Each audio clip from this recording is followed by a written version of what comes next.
It happened on an ordinary Tuesday afternoon, just minutes after I'd finished reorganizing the pantry. The phone rang, my husband's office number flashing on the screen. I answered, expecting Michael's harried voice telling me he'd be late again. Instead, I heard the booming voice of Lawrence Palmer, CEO of Meridian Tech, my husband's boss of 8 years. "Rebecca," he said, without even saying hello, "I need to speak with the real brains behind Ascension Project. I need to speak with you, the secret CEO." My heart stopped as the words hung in the air between us. How could he possibly know? Before we jump back in, tell us where you're tuning in from, and if this story touches you, make sure you're subscribed, because tomorrow I've saved something extra special for you. I stood frozen in my kitchen, still wearing the faded apron I'd had since our first apartment, yellow rubber gloves dripping dishwater onto the freshly mopped floor. The voice on the other end of the line continued, more urgent now. "Rebecca? Are you there? This isn't a joke. The project is falling apart, and I know you're the only one who can fix it." The irony wasn't lost on me. Just last night at the company dinner, I'd overheard Michael tell his colleagues that I was just a housewife when they'd asked what I did. He'd said it with that particular smile, the one that seemed kind but held something else beneath it. Not quite embarrassment, not quite apology, but something adjacent to both. I'd pretended not to hear, focusing instead on rearranging the appetizers on my plate while the conversation moved on to quarterly projections and market expansions.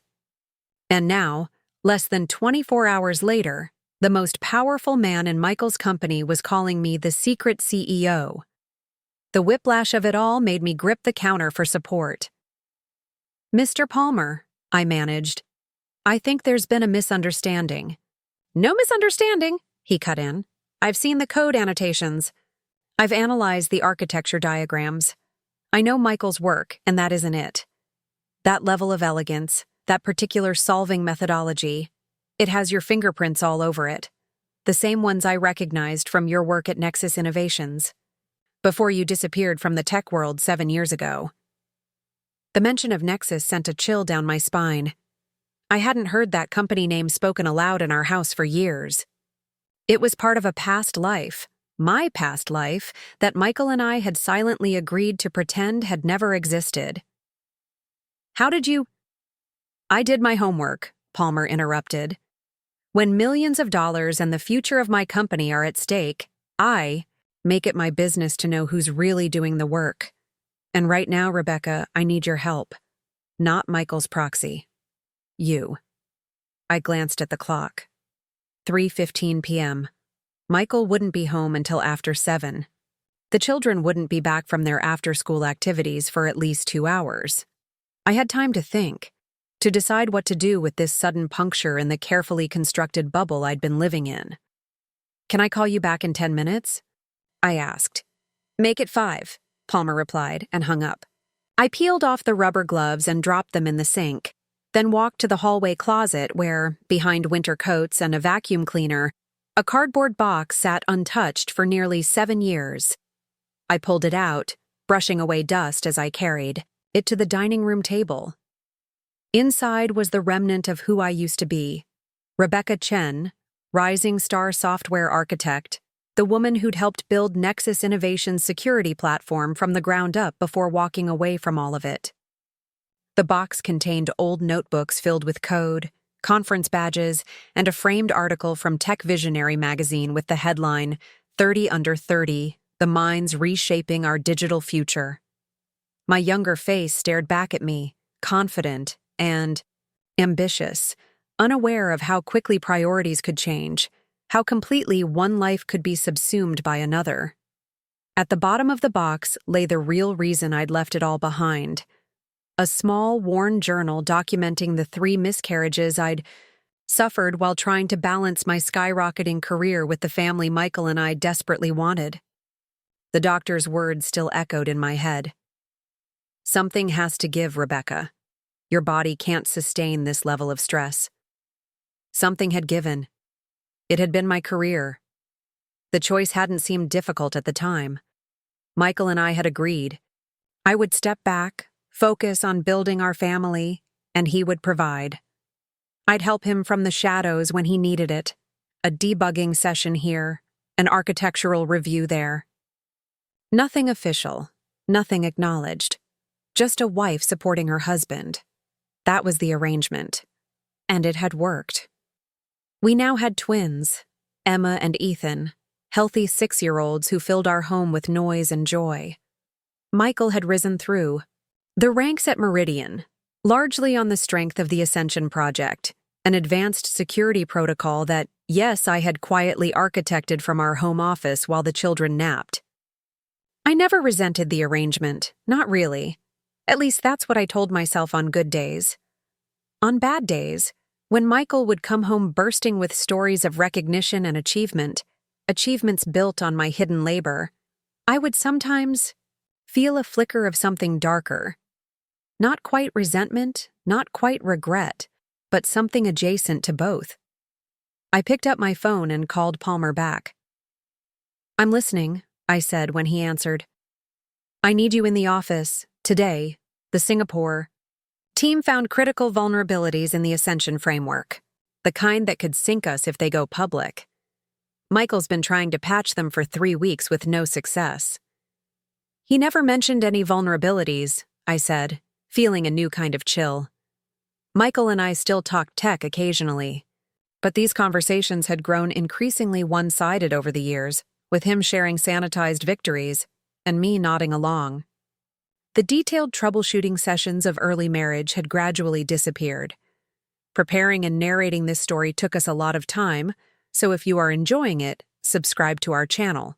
It means a lot to us. Now back to the story. "Would he have told you?" Palmer asked, a question that cut deeper than he could know.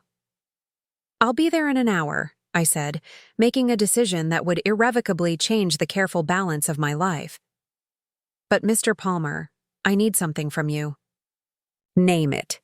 "When I arrive, you introduce me as a consultant you've brought in. Nothing about the past, nothing about Michael, at least not yet." There was a brief pause on the line. "Agreed," he finally said. 1 hour. I hung up and stood motionless, for a moment, feeling the weight of what I was about to do. Then I moved quickly upstairs to the master bathroom, where I shed my house clothes, comfortable, forgettable garments that had become my unofficial uniform. I showered rapidly, then stood before my closet, pushing past the casual shirts and pants to the far corner where a few artifacts from my previous life still hung. A charcoal pencil skirt, a crisp white blouse, a structured blazer with shoulders that meant business. They still fit, though differently now. My body had changed with motherhood, softer in some places, stronger in others. I applied makeup with a precision I hadn't bothered with in years, pulling my hair back into a sleek bun that exposed my face. Fully, no more hiding behind the loose waves I'd grown accustomed to. As I slipped on heels that had gathered dust at the bottom of my closet, I caught my reflection in the full-length mirror. The woman staring back was neither the ambitious architect from 7 years ago, nor the devoted mother who'd spent the morning organizing the pantry. She was someone new, someone I was just meeting. I called our regular sitter, explaining there was an emergency I needed to handle. Then I wrote a note for Michael. "Had to go out. Amanda is coming for the kids. Don't wait up." No explanation, no apology. A small rebellion in itself. The drive to Meridian Tech's headquarters took 30 minutes. I'd dropped Michael off countless times but had never entered the building myself. The glass and steel structure loomed 20 stories high, a physical manifestation of all the ambitions I'd set aside. I parked in the visitor section, took a deep breath, and stepped out of the minivan that announced my current life phase to anyone who cared to notice. At the reception desk, I gave my name. The young man's eyes widened slightly as he made a phone call. Within moments, Lawrence Palmer himself emerged from the elevator, a tall, imposing figure with silver hair and penetrating eyes that assessed me immediately. "Dr. Chen," he said, extending his hand. The use of my academic title, unused for so long, sent a small shock through me. Thank you for coming on such short notice. Mr. Palmer, I replied, keeping my voice steady as I shook his hand. The team is waiting in the crisis room, he said, guiding me toward the elevator. I've told them you're a security architecture specialist I've brought in for consultation. As we ascended to the 15th floor, Palmer spoke quickly, filling me in on details. The Ascension Project, my project, though no one knew it, had been implemented as the security backbone for several major financial institutions.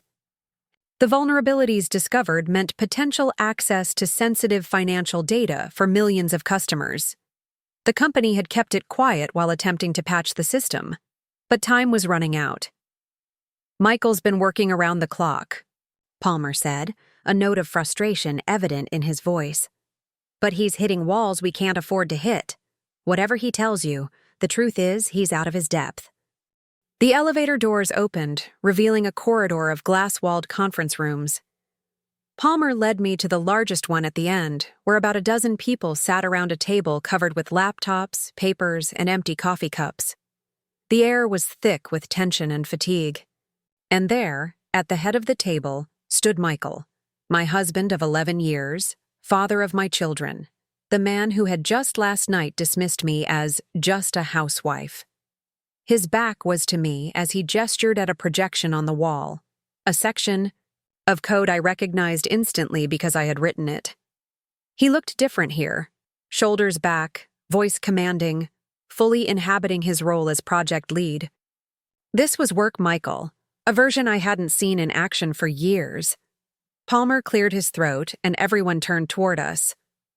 Michael froze mid-sentence when he saw me, confusion and then alarm washing over his face.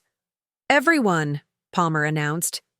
"This is Dr. Rebecca Chen, one of the foremost experts in security architecture. She's graciously agreed to consult on our current situation." I watched as Michael's expression transformed, confusion giving way to shock, then something unreadable. Our eyes locked across the room, 1,000 unspoken questions passing between us in the span of a heartbeat. "Dr. Chen," Palmer continued, either oblivious to or deliberately ignoring the tension, "perhaps you could start by reviewing what the team has tried so far." I tore my gaze away from Michael and nodded professionally. "Of course, I'll need to see the vulnerability reports and all attempts at patching." A young woman quickly offered her seat, and I sat down, acutely aware of Michael still standing frozen at the front of the room. I opened the laptop placed before me, logged into the system using credentials Palmer provided, and immersed myself in the familiar world of code. My native language, one I'd never truly stopped speaking even when I'd stopped being recognized for my fluency. The vulnerability was immediately apparent to me, a cascading authentication issue stemming from an optimization I'd implemented years ago. The patches attempted were sophisticated, but missed the underlying architectural principle. I began typing, conscious of the silence that had fallen over the room. "You've been approaching this from the wrong angle," I said, not looking up. "The issue isn't in the authentication module itself, but in how it interfaces with the permission hierarchy." I continued explaining as I worked, falling into the rhythm of problem-solving that had once defined my days. The team gathered around, asking questions that grew increasingly technical. I answered each one with precision and clarity, aware of Michael gradually moving to the periphery of the group, watching me with an expression I couldn't, or perhaps didn't want to, interpret. Within 45 minutes, I had outlined a solution. Within 2 hours, we had implemented it, tested it, and confirmed that the vulnerability was closed.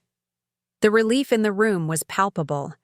People who had been running on stress and caffeine for weeks suddenly remembering how to breathe normally again.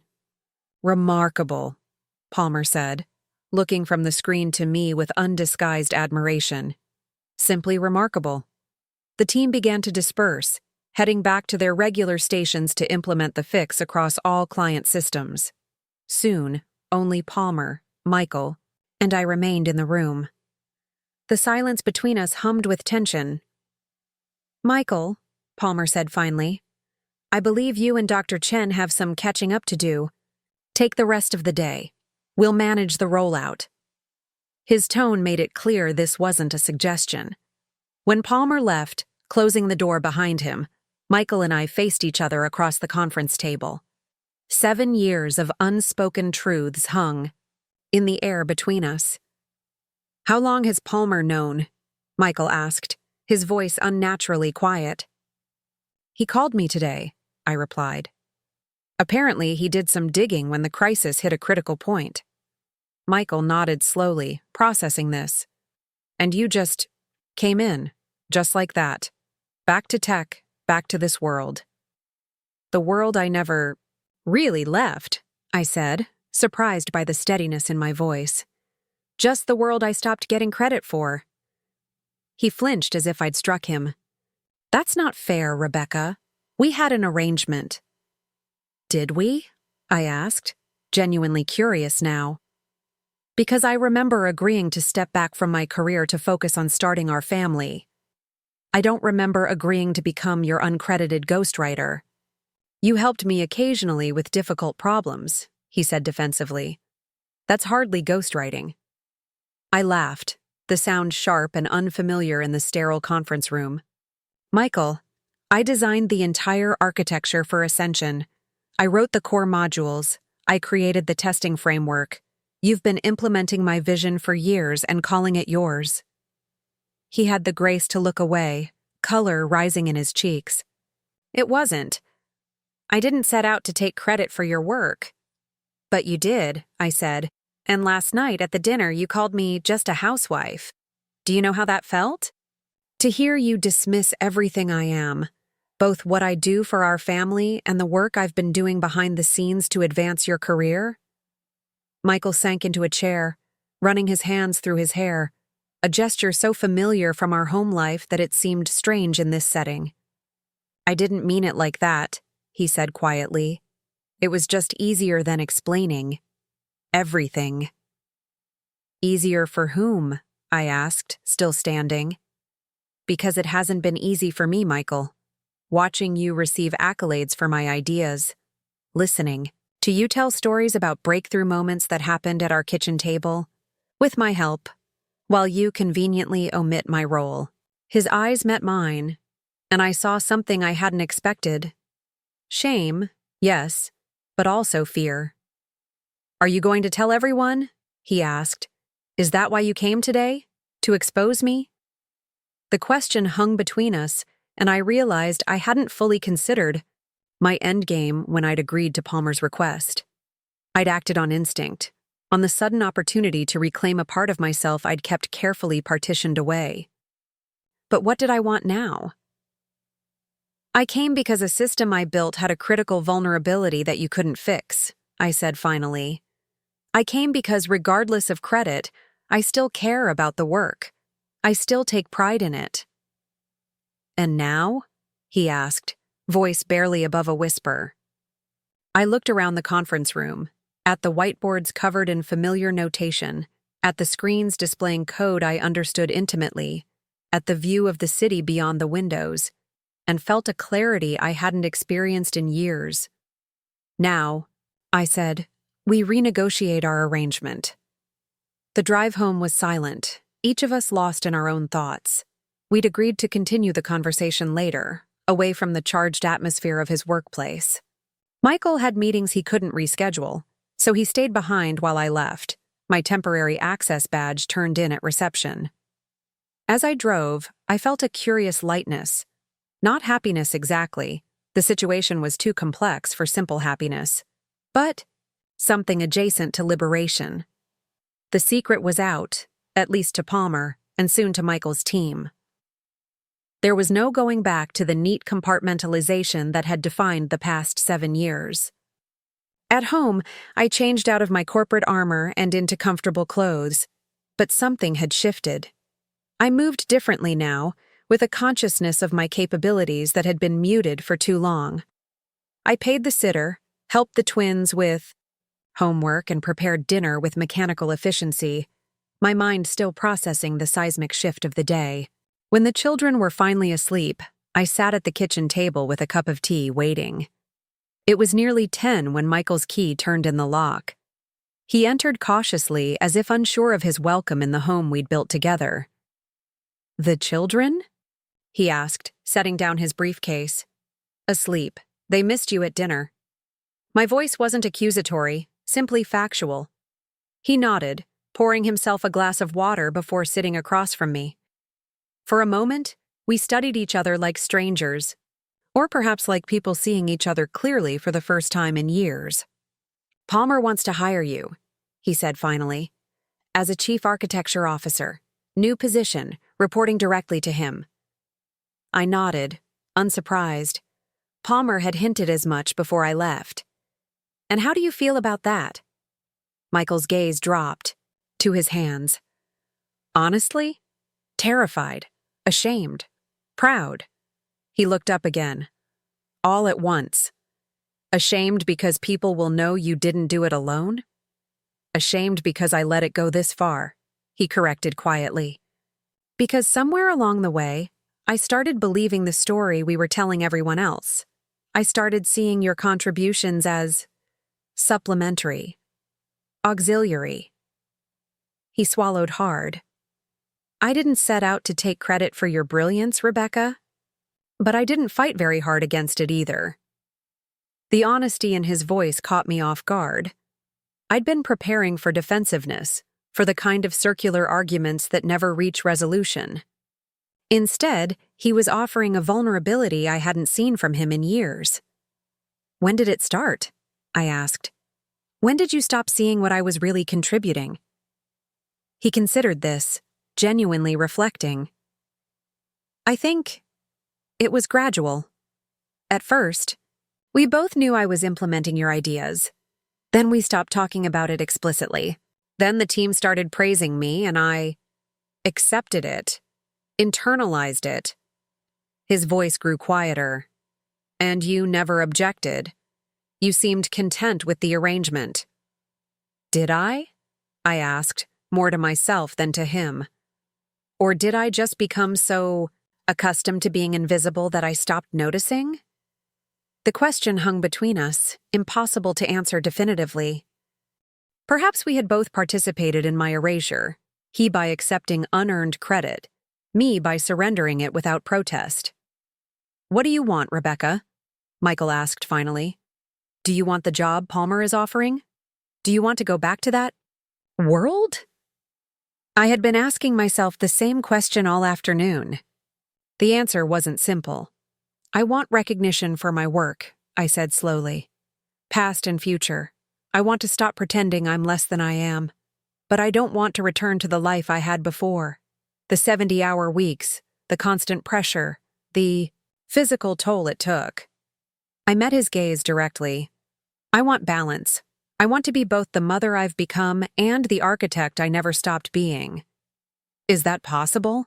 he asked, genuinely curious. "I don't know," I admitted, "but I want the chance to find out. And I can't do that if I'm hidden away, if my contributions continue to be your achievements." Michael nodded slowly. "What about us?" he asked, gesturing between us. "Where does this leave our marriage?" It was the question that had been lurking beneath all the others, the one I had been avoiding since Palmer's call had upended everything. I studied my husband's face, the lines of stress around his eyes, the gray at his temples that hadn't been there when we'd made our original arrangement, the uncertainty now replacing his usual confidence. "That depends," I said carefully, "on whether you want to be married to just a housewife or to the woman Palmer calls the secret CEO." "That's not fair," Michael protested. "You know I misspoke at the dinner. You're not just anything." "But you said it," I pressed. "And part of you must have believed it, or it wouldn't have come out so easily." He was quiet for a long moment. "I think," he said finally, "that I've been afraid that if you return to that world, your world, you might realize you don't need me. That everything you've given up to support my career and raise our family might seem like a terrible bargain in retrospect." The admission surprised me. Michael, afraid of losing me? It had never occurred to me that my stepping back from my career might have provided him not just professional advantage, but personal security. "I never planned to leave," I said softly. "I chose our family.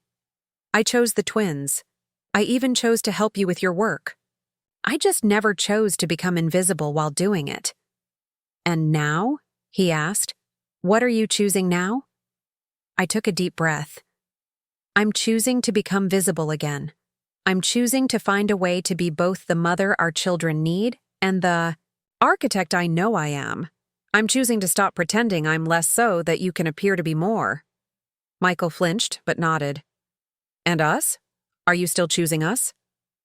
I reached across the table and took his hand, the first physical contact we'd had since the moment in the conference room. "That depends on whether you're choosing the real me, Michael. Not just the parts that serve you or make your life easier, but all of me. My ambition, my intellect, my need for recognition. Can you choose that woman? Can you support her the way she supported you?" His fingers tightened around mine. "I want to," he said, voice thick with emotion. "I want to try." It wasn't a declaration of immediate transformation, and I appreciated the honesty in that. Change wouldn't happen overnight. Trust, once fractured, doesn't mend with a single conversation. "Then we start there," I said, "with wanting to try."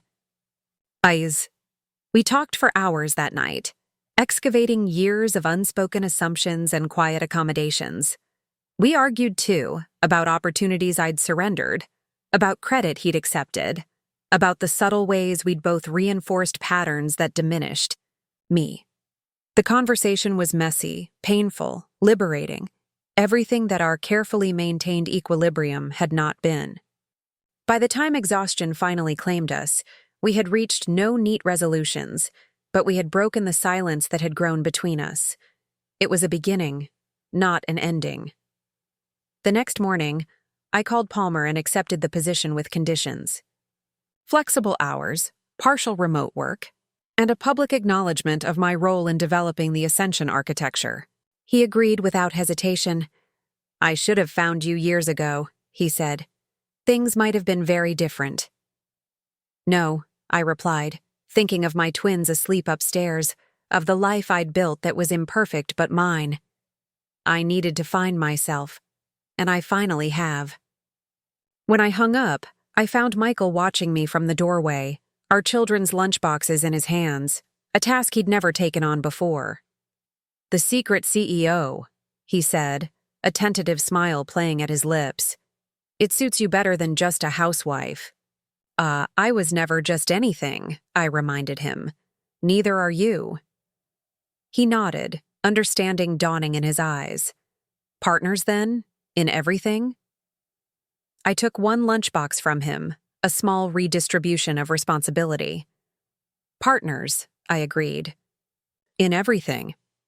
It wasn't a fairy tale ending. There would be difficult conversations ahead, adjustments large and small, moments of backsliding into old patterns. But as we moved together through our morning routine, something had fundamentally shifted. I had reclaimed my voice, my power, my visibility. And in doing so, I had created the possibility of a more authentic partnership than the one we'd settled for. Sometimes, I realized, the most revolutionary act isn't walking away from what diminishes you. Sometimes it's standing firmly in your truth and demanding that the world, and those closest to you, see you completely.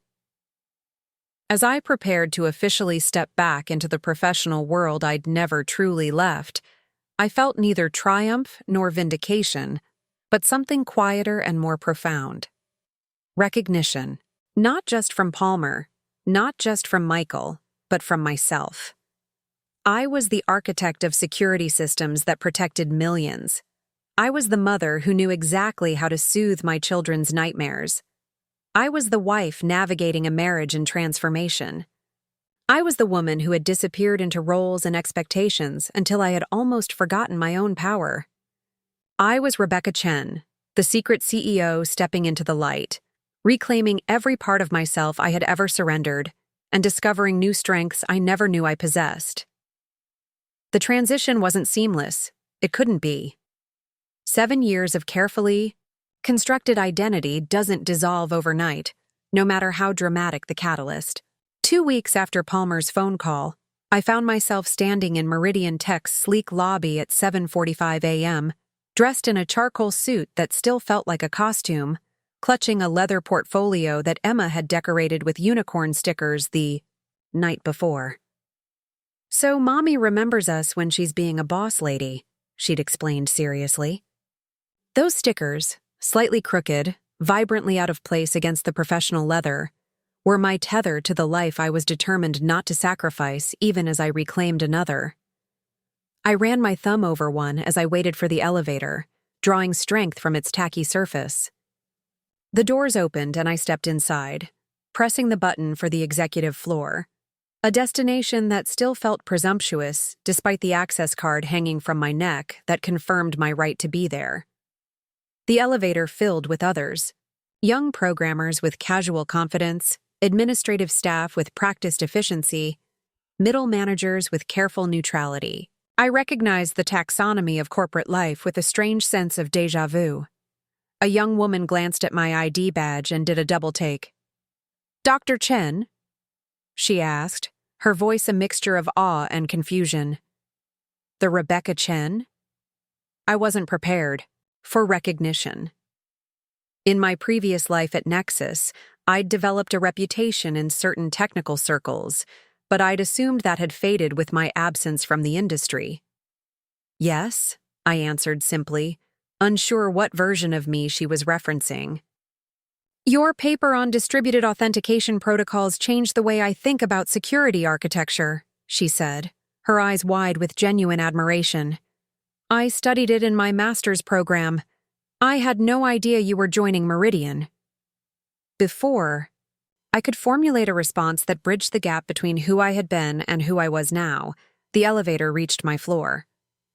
I managed a smile and a thank you that felt wholly inadequate before stepping out. As the doors closed behind me, I caught her turning to her colleague, whispering with undisguised excitement. In that moment, I realized that while I had been raising children and secretly coding at my kitchen table, my earlier work had continued to exist in the world. It had been taught, discussed, built upon. The version of Rebecca Chen that I had carefully packed away had never truly disappeared from this industry. She had just been waiting, like a character in a paused movie, for someone to press play again. The revelation left me slightly dizzy as I navigated the hallway to my new office, a corner space with windows that caught the morning light. The room was impersonal, awaiting my imprint. Empty shelves, a sleek desk, ergonomic chair, monitors still wrapped in plastic. A note from Palmer sat on the desk. "The team is eager to meet the architect behind Ascension. Conference room C, 9 a.m. "Welcome back, Rebecca." I set down my portfolio, removed the plastic from the monitors, adjusted the chair height, small actions to ground myself in this new reality. On my phone, a text from Michael appeared. "You've got this. The kids say crush it, boss lady." I was followed by a selfie of the three of them, making exaggerated strong-arm poses at the breakfast table. The message caught me off guard. In the 2 weeks since our late-night kitchen table reckoning, Michael had been making visible efforts to adjust to our new reality. He'd rearranged his schedule to handle morning drop-offs, learned how to properly detangle Emma's curls, started actually reading the school newsletters instead of assuming I would handle everything they contained. Small steps, but meaningful ones. At work, the situation was more complicated. The day after my impromptu problem-solving session, Palmer had gathered the Ascension team and officially introduced me as the original architect of the framework. Michael had stood beside me, nodding as Palmer explained that I would be joining as Chief Architecture Officer, a new role that would oversee all security implementations. The team's reactions had varied wildly: confusion, surprise, admiration, and from a few of Michael's closest allies, thinly veiled resentment. No one had openly questioned the arrangement, but I'd felt the undercurrents of disruption. Michael had built his reputation on work that was now being attributed, at least partially, to me. The professional ecosystem he'd established was being forced to reorganize itself around my presence. I had worried it would breed resentment between us, that he would come to regret his acquiescence to this new arrangement. But so far, Michael seemed genuinely committed to making the transition work, both at home and at Meridian. There was awkwardness, certainly, moments of tension when boundaries and responsibilities weren't yet clear. But there was also relief, the particular liberation that comes from no longer maintaining a fiction. At precisely 8:57, I gathered my notes and headed to Conference Room C, where I would formally present my vision for extending the Ascension architecture to the team that would help implement it. As I walked, I practiced a mantra in my head. I belong here. I have earned this. I am not an imposter. The conference room was already filled when I arrived. Some faces familiar from the crisis session 2 weeks ago, others new. Michael sat near the middle of the table, deliberately not at the head, I noticed. He gave me a small nod as I entered, a gesture of professional courtesy rather than marital connection. We had agreed to maintain clear boundaries at work, to establish my authority on its own terms rather than through our relationship.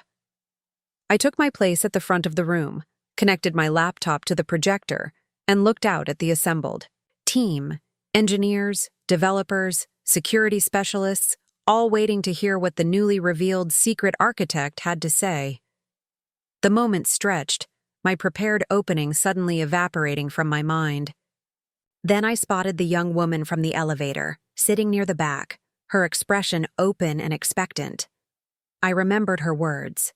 "Your paper changed the way I think," and I found my voice. For those who don't know me yet, I'm Rebecca Chen. I began. 7 years ago, I architected the core framework that became Ascension. Today, I want to talk about where we can take it next, and I'll need all of your expertise to get us there. I didn't mention my absence from the industry. I didn't apologize for the unusual circumstances of my arrival. I simply spoke about the work, the elegant solutions I'd been quietly developing in stolen hours at my kitchen table, the vulnerabilities I'd anticipated, the expansions I envisioned. I spoke the language of code and architecture with a fluency that felt like coming home to a native tongue. As the presentation progressed, I watched the initial skepticism in some faces give way to engagement. Questions came, challenging at first, then collaborative, then excited. Even Michael contributed, his technical questions helping to bridge the gap between my theoretical proposals and the team's practical implementation concerns. By the time the session ended, the energy in the room had transformed. What had begun as a potentially awkward introduction had evolved into a genuine technical discussion, with whiteboards filled with annotations and a dozen action items distributed, among team members eager to begin implementing new approaches. As people filed out, several lingered to continue conversations, to ask about specific aspects of the architecture, to propose refinements to my suggestions.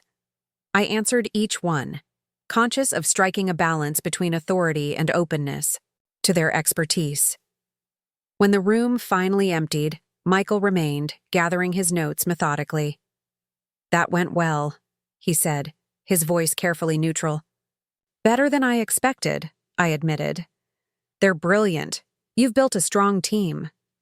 He looked up, a flicker of surprise crossing his face at the genuine compliment. "We've built a stronger one now that you're here officially." He hesitated. "The Singapore team wants a technical briefing on the vulnerability fix. I was thinking we could do it together, show them the collaborative approach going forward." The offer surprised me. It would have been easier for Michael to keep our professional domains separate, to carve out territory that remained exclusively his. Instead, he was suggesting a visible partnership. "I'd like that," I said. "Maybe Thursday? I promised the kids I'd be home for dinner tonight and tomorrow." He nodded, making a note in his calendar. "Thursday works. I'll set it up. He gathered his things and headed for the door, then paused. "You were amazing in there, Rebecca, just like you always were." The words lingered after he left, a small acknowledgement of the person I had been before I became a mother. Before I became invisible. Just like you always were. It was the first time in years that Michael had openly connected those two versions, of me, the architect and the mother, as continuous aspects of the same person rather than sequential identities. I returned to my new office, responding to meeting requests that had accumulated during my presentation, setting up systems that suited my workflow, placing the unicorn-stickered portfolio prominently on my desk. At 11:30, a knock on my opens. Door drew my attention. Eliza Werner, Meridian's HR director, stood in the doorway. "Do you have a moment, Dr. Chen? I was hoping we might discuss your onboarding." I gestured to the chair across from my desk, noting the formal use of my title. "Of course, and please call me Rebecca." Eliza sat, smoothing her skirt with practiced precision. "I'll be direct, Rebecca. Your situation is unusual. We've never had a spouse of an executive join the company at an equal leadership level, particularly in the same division." "I understand the concerns," I said carefully. "Michael and I have discussed maintaining professional boundaries at work." "That's good to hear," she said, her expression remaining neutral. "But there are practical considerations beyond potential conflicts of interest. Compensation, for instance. Given your unique circumstances and your central role in developing our flagship product, Palmer has authorized an offer that exceeds our standard package for even executive positions." She slid a folder across the desk.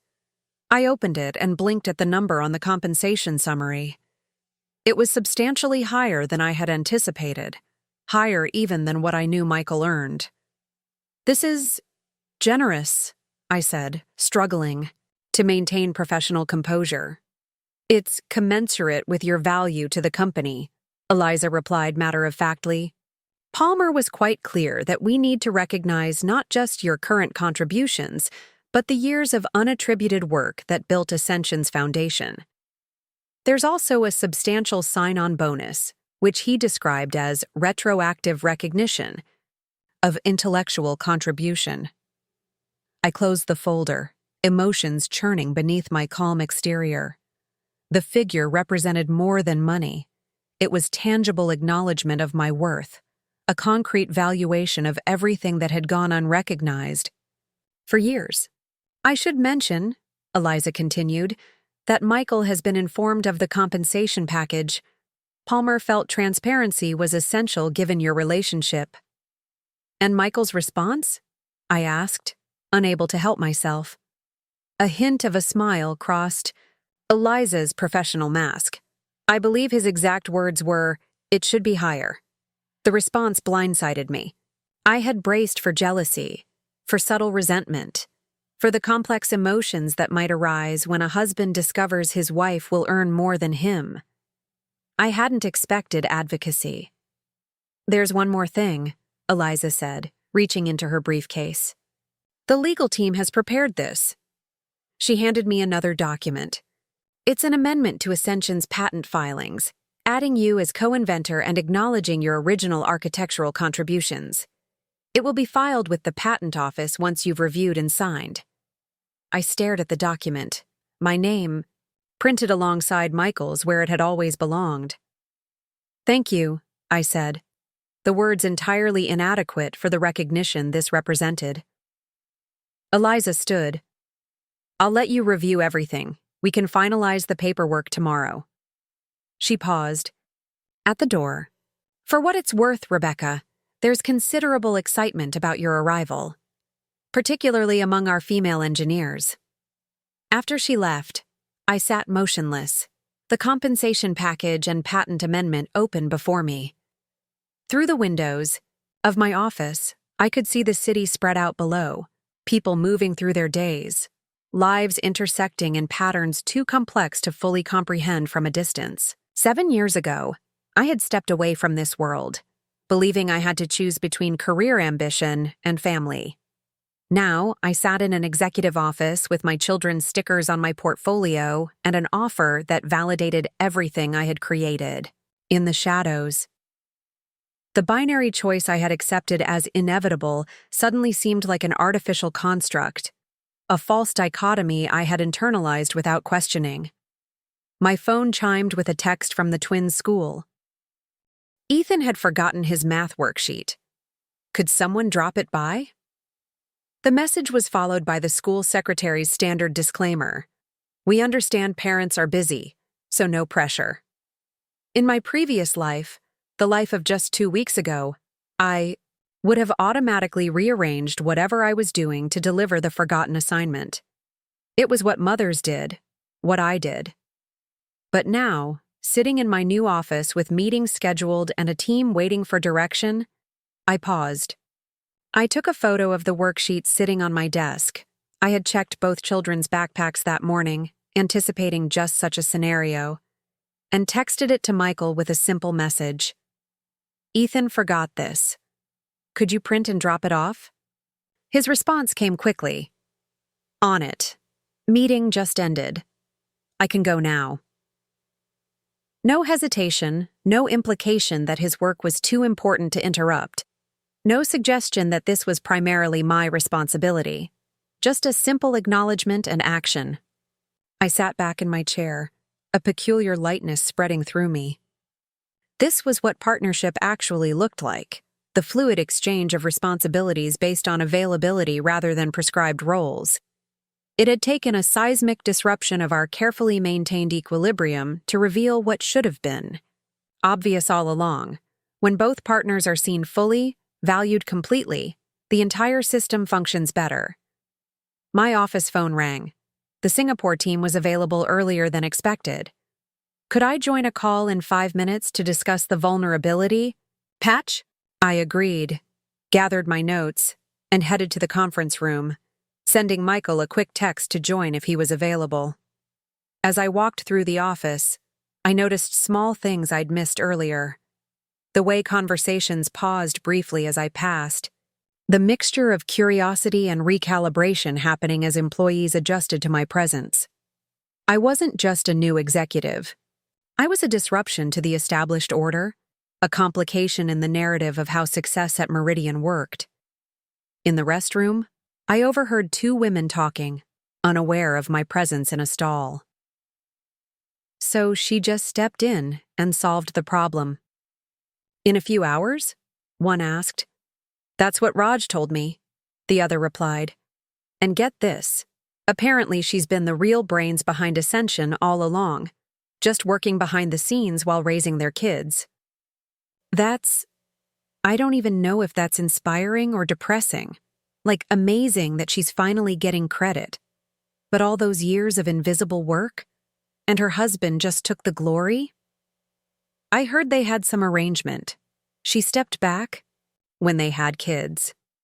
Still, can you imagine creating something that big and watching someone else, even your husband, get all the recognition? Maybe that's why Palmer calls her the secret CEO, because she was really running things all along, just from the shadows. They left before I emerged, their conversation shifting to weekend plans as the door closed behind them. I stood at the sink, examining my reflection. The professional attire, the careful makeup, the composed expression that revealed nothing of the complex emotions swirling beneath. The secret CEO. Palmer's nickname had apparently spread throughout the company, taking on a mythology of its own. I wasn't sure how I felt about it. On one hand, it acknowledged the power I had quietly wielded. On the other, it romanticized what had ultimately been an erasure of my contributions, glossing over the 1,000 small surrenders that had led to my invisibility. The Singapore call went smoothly, the team there receptive to the solutions I outlined. Michael joined halfway through, seamlessly picking up the technical thread and building on my explanations. We worked well together professionally. Always had, even back in our early days at Nexus where we'd first met as competitive colleagues who gradually became collaborators and then more. After the call, as we walked back to our respective offices, Michael asked, "Dinner at home tonight?" "That's the plan," I replied. "I promised the kids spaghetti and meatballs." He nodded. "I have a late meeting, but should be home by 6:30. I can make the salad." Such a small thing, offering to contribute to meal preparation, but it represented a shift in our domestic division of labor that paralleled our professional realignment. The boundaries were being redrawn in both spheres, moving toward something more balanced, more equitable. "Palmer wants us to present at the board meeting next week," Michael said as we reached my office. "The full Ascension story, including your original architecture and the recent vulnerability fix. He thinks it's important to establish your role clearly from the beginning." I leaned against my doorframe. "How do you feel about that?" He considered the question seriously. "Honestly, part of me is terrified. I've spent years presenting Ascension as my creation. To stand in front of the board and acknowledge that the core architecture came from you." He trailed off, then met my eyes directly. "But it's the truth. And I'm tired of us both living in the shadow of a lie." The honesty in his voice caught me off guard. 2 weeks ago, I would have expected defensive justification, subtle minimization of my role, 1,000 little ways to preserve his professional ego. Instead, he was offering a clear-eyed acceptance of our new reality. "We created something remarkable together," I said softly. "Different parts, different contributions. But neither of us could have done it alone. That's what we should present to the board, not your work or my work, but what we built through collaboration." A small smile touched his lips. "Partners in everything?" "In everything," I confirmed. As he walked away, I turned back to my office, struck by the unexpected parallel between our personal journey and the system we had built together. Ascensions. Core architecture, my original contribution, was a framework for distributed authentication, allowing multiple elements to work together while maintaining their distinct identities and responsibilities. It created secure connections without requiring any component to surrender its essential purpose. Like the system I'd architected, our marriage was being restructured, not dismantled, but reconfigured into something more balanced, more resilient. The process wasn't smooth or simple, but the foundation was strong enough to withstand the transformation. I sat at my desk and opened my laptop, ready to prepare for the board presentation. A notification appeared. An email from the young woman from the elevator, Zoe Torres, who had recognized me from my academic paper. The subject line read simply, "Thank you for existing." The message inside was brief, but struck me with unexpected force. "Dr. Chen, I've spent my entire education being one of the only women in technical architecture classes. Your paper was the first time I saw a woman's name on breakthrough security research. When people said you'd left the industry, I was heartbroken. Today in that meeting, watching you lead the technical discussion like you never left, I remembered why I keep fighting to be in these rooms. Some of us need to see it's possible. Thank you for making it visible." I sat back, a lump forming in my throat. In all my calculations about returning to this world, the logistics of childcare, the recalibration of my marriage, the technical challenges of rejoining an industry after years away, I had never considered this, that my presence itself might matter to someone I had never met. The email crystallized something I had been feeling since Palmer's call had upended my carefully compartmentalized life. The cost of my invisibility hadn't just been personal. Each time I allowed my contributions to be subsumed under Michael's. Each time I accepted just a housewife as a sufficient description of my identity, I wasn't just diminishing myself. I was inadvertently reinforcing the narrative that women like Zoe were fighting against. The assumption that certain spaces, certain roles, certain types of recognition weren't meant for people like us.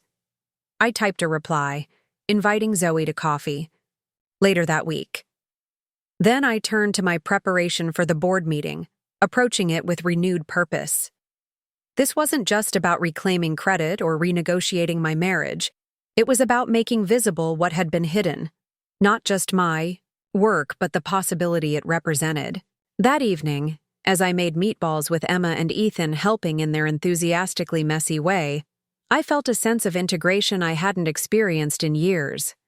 The Rebecca who shaped architecture diagrams and the Rebecca who shaped little meatballs, with her children, were not separate identities but continuous aspects of the same whole person. I didn't have to fragment myself anymore, hiding pieces in different compartments labeled mother and architect, as if they couldn't coexist.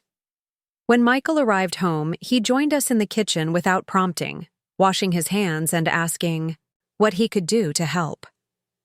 As we moved around each other in the familiar dance of dinner preparation, now with slightly different steps, Emma looked up from her meatball rolling duties. "Mommy," she said, flour smudged across her cheek. "Tyler at school said his mom is just a mom, but I told him that's silly because you're a mom and a secret boss. There's no such thing as just anything." From the mouth of my 6-year-old came the wisdom I had spent years rediscovering. There's no such thing as just anything. Not just a housewife, not just a mom, not just an architect. We were all the complex, contradictory, continuous sum of our parts, visible at last in our wholeness. The board meeting loomed like a milestone on the horizon, not just a professional obligation, but a public declaration of the new reality Michael and I were constructing. For 3 days, we refined our presentation in the evenings after the children were asleep, sitting at the dining room table with laptops open and coffee mugs periodically refilled. "We should start with the original architectural vision," Michael suggested on the final night before the meeting.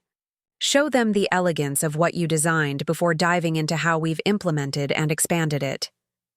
I nodded, watching him integrate my slides with his, giving prominence to the foundational work I'd done years ago.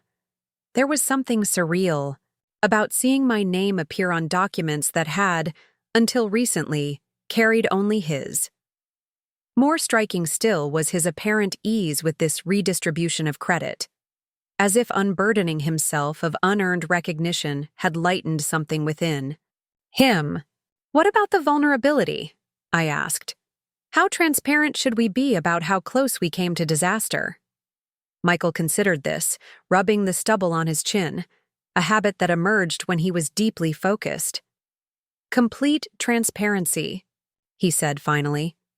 "We show them how the flaw emerged, how you identified it, and most importantly, how our new collaborative approach prevented similar issues from developing. It's not just about fixing what went wrong, it's about establishing a better process going forward." His words struck me as applicable beyond our technical challenges. We were establishing a better process in our marriage as well, one built on transparency, mutual recognition, and shared responsibility rather than the convenient fictions we'd maintained for so long. "Partners in everything," I said, echoing what had become our private mantra. He reached across the table and squeezed my hand briefly before returning to the slides. The gesture was small but meaningful, a physical acknowledgement of our evolving bond. We worked until midnight, refining transitions, anticipating questions, ensuring our narrative was both technically precise and compelling. When we finally closed our laptops, the presentation felt solid, a true representation of our complementary contributions to Ascension. "Ready for tomorrow?" Michael asked as we cleared the coffee mugs from the table. "As ready as I'll ever be," I replied. "Though I haven't presented to a board since my Nexus days. I'm a bit rusty." He smiled, a flash of the admiration I'd first noticed in him years ago when we were just colleagues. "You were brilliant then. You're even better now. They won't know what hit them."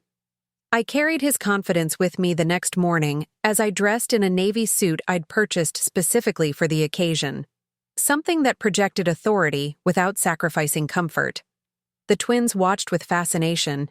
As I applied makeup more carefully than usual, Emma perched on the bathroom counter offering solemn commentary. "You look like a superhero in disguise," she declared as I finished my lipstick. I laughed. What kind of superhero? The kind that's smart instead of strong, she said confidently. Like a brain superhero. The best kind, Ethan agreed from the doorway, already dressed in his school uniform. Their uncomplicated pride in my professional identity touched me deeply. Unlike many of the adults in my life, they had never struggled to reconcile my roles as mother and architect. To them, I was simply mom who did cool computer stuff and made excellent pancakes, a complete person rather than compartmentalized functions. The board meeting was scheduled for 10 a.m. in Meridian's top-floor conference room. I arrived early, wanting time to settle my nerves and review my talking points. To my surprise, Palmer was already there, examining the view of the city through floor-to-ceiling windows. "Ah, Rebecca," he said, turning as I entered. "Perfect timing. I wanted a word before the others arrive." I set down my materials at the table. "Is there a problem with the presentation?" "Quite the opposite," Palmer said, gesturing for me to join him at the window. "I wanted to thank you privately for how you've handled this transition. It couldn't have been easy to step back into this world after so long, particularly under these circumstances." I followed his gaze out to the city, sunlight glinting off distant buildings. "It's been complicated," I admitted, "but necessary." Palmer nodded thoughtfully. "You know, when I first connected the dots between your early work and the Ascension architecture, I was prepared for fireworks, corporate espionage, intellectual property theft, the works." He glanced at me. I didn't expect to find a husband and wife who had created this unusual arrangement. "It evolved gradually," I said, choosing my words carefully. "What began as a temporary step back for family reasons became something else entirely. Something neither of us fully recognized until you called me that day." "And now?" he asked, his keen eyes assessing me. "Now we're finding a new equilibrium," I replied. "At home and here." Palmer turned fully toward me, his expression serious. "The board has questions about potential conflicts of interest with both of you in leadership positions. They're concerned about the personal dynamics affecting business decisions." I had anticipated this concern. "We've implemented clear reporting structures to mitigate conflicts. Michael's team focuses on implementation and client integration, mine on architecture and security protocols. We intersect, but don't directly manage each other." "And if there's disagreement? If your architectural vision conflicts with his implementation, strategy?" It was a fair question, one Michael and I had discussed extensively. "Then we resolve it professionally, based on technical merit rather than personal dynamics, the same way we would with any colleague." I paused. "In some ways, we have an advantage. We've had years of practice separating our personal relationship from professional collaboration." Palmer seemed satisfied with this answer. "The other concern is more personal. Some board members wonder if this arrangement is sustainable, if the complexities of your home life might eventually create instability in the company." The question touched a nerve, the same doubt I occasionally felt in quiet moments. Was this delicate balance we were creating sturdy enough to withstand real pressures? Could we truly integrate these compartmentalized aspects of our lives without something valuable being lost? "I can't predict the future," I said honestly, "but I can tell you that the previous arrangement, where I contributed invisibly and received no recognition, was far less stable than what we're building now." Authentic partnership, both at home and at work, creates resilience, not fragility. Palmer studied me for a moment, then nodded. "Well said, and precisely what I told them." He glanced at his watch. "They'll be arriving soon. Ready to make history?" "History seems a bit dramatic," I said with a small smile. "Not from where I'm standing," Palmer replied. "The secret CEO stepping into the light? That's the kind of story people remember." Board members began filing in shortly after, a collection of investors, industry veterans, and financial experts who held Meridian's future in their quarterly decisions.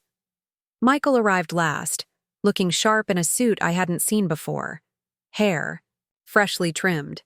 He nodded professionally as he took his place beside me at the presentation podium, but I caught the quick wink he sent my way, a private gesture of solidarity.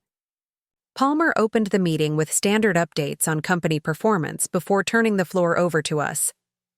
As many of you know, he said, we recently experienced a significant security vulnerability in our Ascension framework.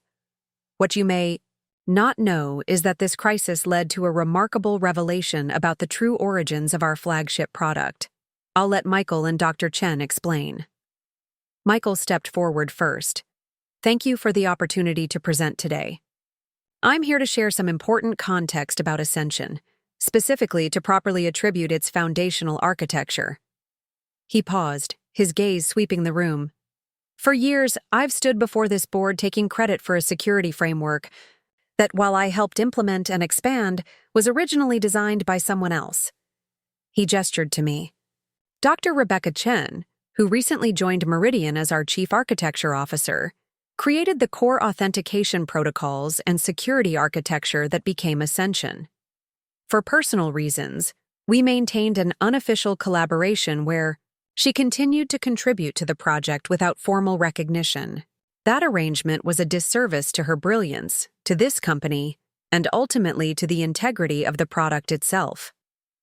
The directness of his statement caught me by surprise.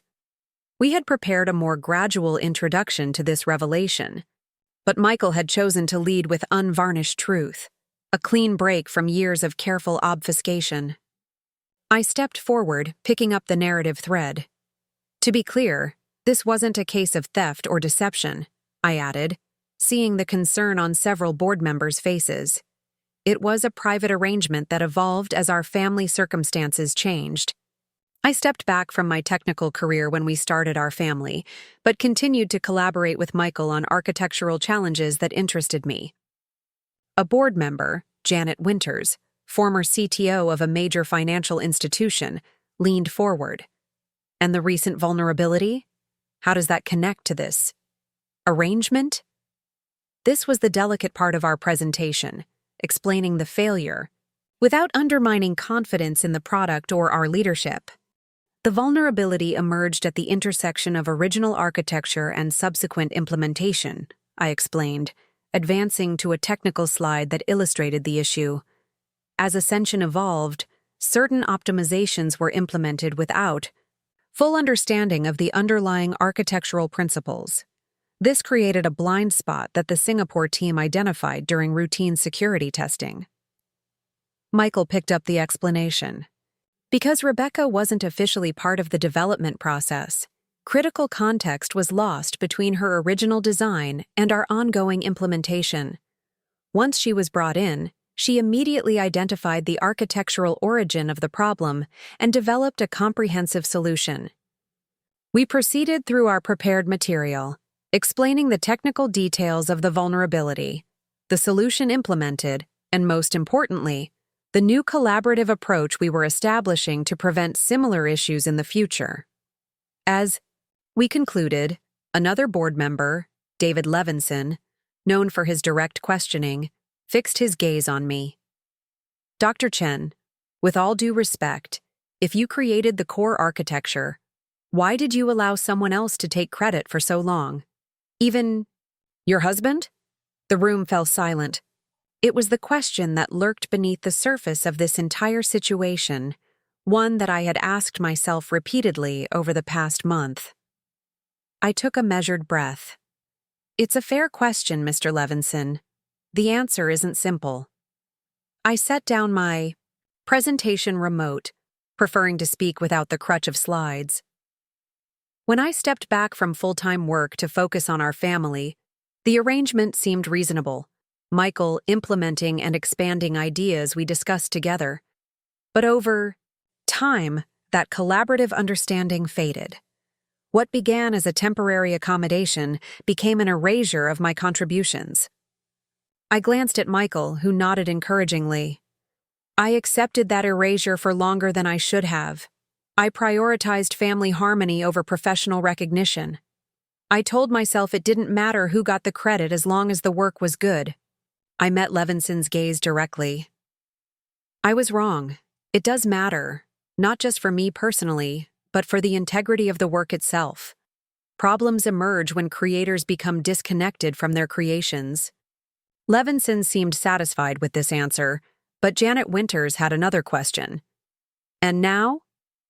How do we know this arrangement won't create conflicts or instability within the company? Michael fielded this one. We've established clear areas of responsibility that leverage our respective strengths. Rebecca oversees architectural vision and security protocols. I manage implementation and client integration. Where our responsibilities intersect, we've created formal review processes that include other team leaders. He smiled slightly. In truth, our professional collaboration has always been strong. It's the recognition imbalance we've corrected, not the working relationship. The questions continued for another 20 minutes. Technical details about the vulnerability, management concerns about our dual leadership roles, practical matters about intellectual property attribution. We answered each one transparently, presenting a united front while acknowledging the complexity of our situation.